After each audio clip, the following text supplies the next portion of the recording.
Assalamualaikum warahmatullahi wabarakatuh. Alhamdulillahi rabbil alamin wa bihi nasta'in ala umurid dunya waddin. Wassalatu wassalamu ala asyrafil anbiya'i wal mursalin sayyidina Muhammad wa ala alihi wa ashabihi al-mujahidin at-tahirin. Amma ba'du. Subhanaka la ilma lana illa ma 'allamtana innaka antal alimul hakim. Alhamdulillah, segala puji bagi Allah Subhanahu wa taala yang telah memuliakan hamba-hambanya yang beriman dan bertakwa kepada Allah Subhanahu wa taala. Oleh karena itu, maka sudah sewajarnya lah kita banyak bersyukur kepada Allah Subhanahu wa taala. Wa ahsinu kama ahsana ilaikum. Berbuat kebaikanlah sebagaimana Allah Subhanahu wa taala telah berbuat baik kepada kita semua. Oleh karenanya hendaknya kita bersyukur dengan cara beribadah kepada Allah Subhanahu wa taala dengan penuh keikhlasan, mengharapkan pahala dari Allah Subhanahu wa taala.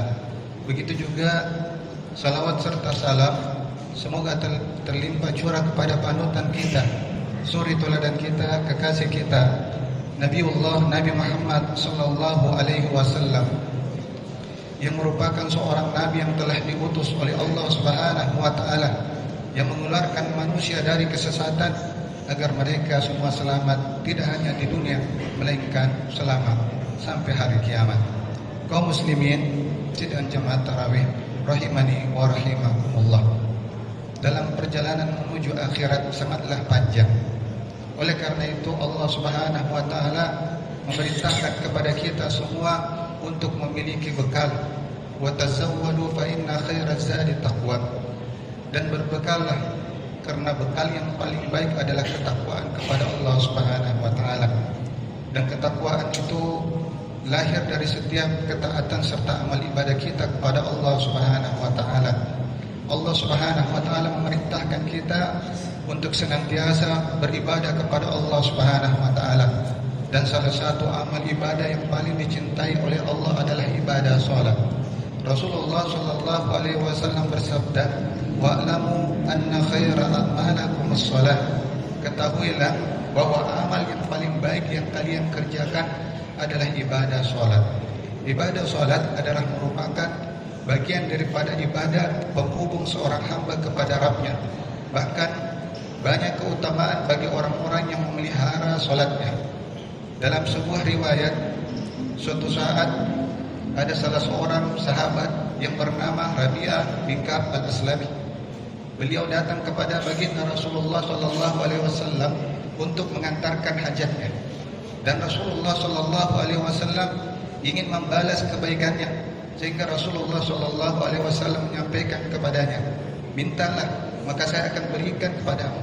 Akan tetapi kata beliau, "La ya Rasulullah, tidak ya Rasulullah. Akan tetapi saya ingin bersamamu kelak pada hari kiamat." Kata Rasulullah sallallahu alaihi wasallam, "Hal min ghair?" Apakah ada selain daripada itu? Karena permintaannya begitu tinggi bersama dengan Rasulullah sallallahu alaihi wasallam. Kata Rabi'ah, "La ya Rasulullah, uridu an urabiyaka fil jannah." Saya ingin bersamamu kelak pada hari kiamat. Apa jawaban Rasulullah? "Kalau begitu, bantu saya untuk memperbanyak sujud di hadapan Allah Subhanahu wa taala. Karena tidaklah seseorang senantiasa sujud di hadapan Allah Subhanahu wa taala sampai Allah Subhanahu wa taala betul-betul mengangkat derajatnya."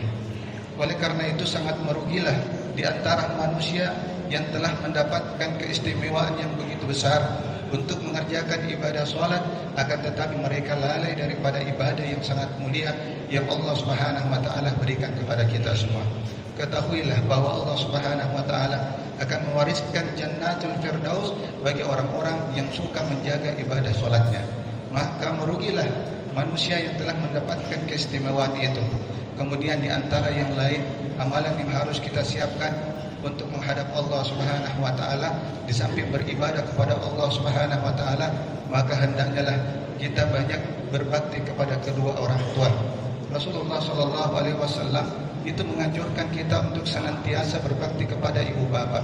Betapa banyak di antara orang-orang yang diangkat derajatnya oleh Allah Subhanahu wa taala disebabkan karena baktinya kepada kedua orang tuanya. tuanya.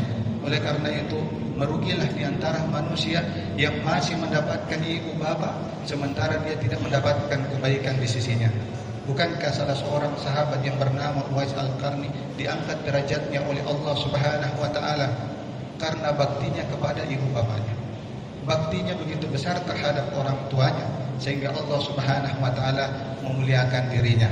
Disebutkan dalam sebuah riwayat yang lain tentang keistimewaan berbakti kepada kedua orang tua. Dalam suatu majlis, Ibnu Abbas adalah salah seorang sahabat Nabi yang mulia, seorang ahli tafsir Al-Quran. Beliau suatu saat dalam suatu majlis pernah datang salah seorang pemuda bertanya, "Wahai Ibnu Abbas, saya telah membunuh seorang wanita. Saya melamarnya, lalu dia menolak lamaran saya. Asabat mikira, maka saya pun cemburu. Lalu kecemburuan saya membunuh wanita tersebut." Apa kata Ibnu Abbas radhiyallahu anhu? "Apakah ibu bapakmu masih ada?" Kata pemuda tersebut, "Sudah tidak ada, wahai Ibnu Abbas." Kemudian Ibnu Abbas memerintahkan, "Kalau begitu kamu hanya perbanyak kebaikan, perbanyak ketaatan kepada Allah." Ketika pemuda itu berangkat, lalu orang-orang di majelis bertanya, "Wahai Ibnu Abbas, tadi saya memperhatikan ketika seorang pemuda itu bertanya tentang dosa-dosanya, kamu menjawabnya, apakah orang tua kamu masih ada?" Dia mengatakan, "Demi Allah, tidak ada yang bisa mengimbangi dosanya kecuali baktinya kepada ibu bapaknya." Ini luar biasa keistimewaan bakti kita kepada kedua orang tua kita. Kenapa demikian? Dia yang telah melahirkan kita, dia telah membesarkan kita, dia yang telah menafkahi kita. Tapi ketika kita besar, terkadang kita suka lari kepada kedua orang tua. Oleh karena itu, ini kesempatan bagi kita semua yang masih memiliki kedua orang tua, berbaktilah. Banyak jalan untuk mencapai keridhaan Allah Subhanahu wa taala. Merugi bagi kita yang mendapatkan kedua orang tua yang masih ada, sementara kita tidak bisa berbuat kebaikan kepada mereka berdua. Oleh karena itu, marilah kita berupaya untuk mempersiapkan ketaatan serta amal ibadah kita, baik hubungan kita dengan Allah, begitu juga hubungan kita dengan kedua orang tua kita. Kemudian yang ketiga di antara amalan yang harus kita persiapkan untuk menghadapi hari akhirat, hendaknya kita memperbanyak selalu berzikir, mengingat Allah Subhanahu wa taala. Karena zikir di antara amalan yang paling dicintai oleh Allah dan sangat berat timbangannya pada hari kiamat. Rasulullah sallallahu alaihi wasallam mengingatkan kepada kita, "Khafifatani fil lisan, thaqilatani fil mizan, habibatani ilar rahman." Ada dua kalimat itu sangat dicintai oleh Allah dan sangat berat timbangannya pada hari kiamat. Apa itu? Subhanallah wa bihamdi, subhanallahil azim. Andai kata langit dan bumi ditimbang dengan kalimat itu, maka kalimat itu jauh lebih berat timbangannya pada hari kiamat. Betapa banyak waktu yang kita lewatkan begitu saja tanpa kita tidak mengisinya dengan zikrullah, berzikir kepada Allah. Padahal amalan ini sangat sederhana, akan tetapi nilainya begitu besar kepada Allah Subhanahu wa taala. Oleh karena itu, hendaknya kita berupaya untuk senantiasa membiasakan dalam ketaatan. Karena bagi siapapun yang membiasakan dirinya dalam ketaatan, lalu membenarkan keimanannya dengan amal soleh, insya Allah Allah Subhanahu wa taala dengan kemahaadilannya, Allah Subhanahu wa taala akan membimbingnya mati dalam keadaan husnul khatimah. Man asya alaihi mata alaihi wa man mata alaihi bu'itsa alaihi. Barang siapa yang terbiasa dengan kebaikan, maka Allah Subhanahu wa taala akan membimbingnya dalam kebaikan. Barang siapa yang terbiasa dalam kebaikan, insya Allah dengan izin Allah, Allah akan mewafatkan dia dalam keadaan husnul khatimah. Dan ini adalah merupakan harapan bagi kita semua.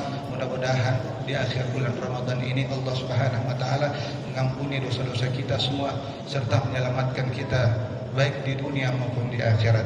Sebelum saya mengakhiri penyampaian ini, ada beberapa yang harus kita perhatikan. Dalam kitab Tazkiratus Sami ada 3 hal yang Allah rahasiakan. Yang pertama adalah siapa yang Allah ridai di antara amal ibadahnya.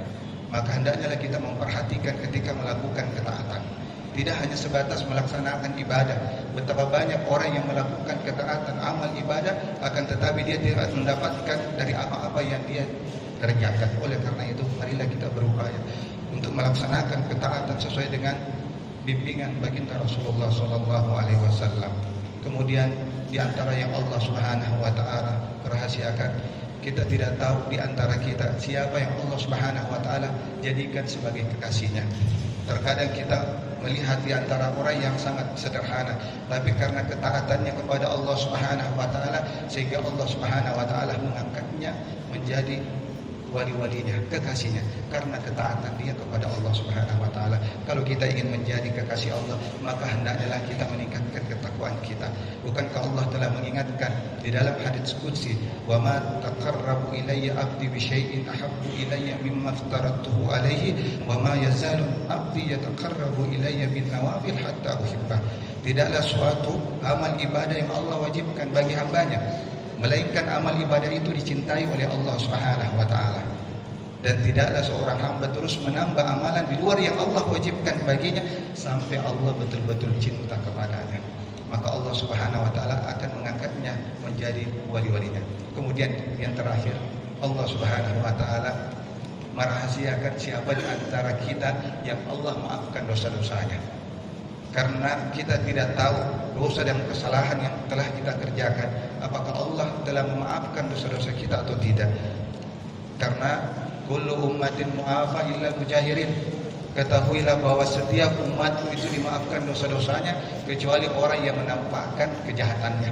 Oleh karena itu kita berupaya untuk memperbanyak beristighfar kepada Allah. Mudah-mudahan Allah Subhanahu wa taala mengampuni dosa-dosa kita serta mengangkat derajat kita semua.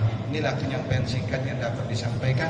Mudah-mudahan bermanfaat buat kita semua. Ya, terlebih pribadi saya sendiri. Hadanallahu wa iyyakum ajmain. Assalamualaikum warahmatullahi wabarakatuh.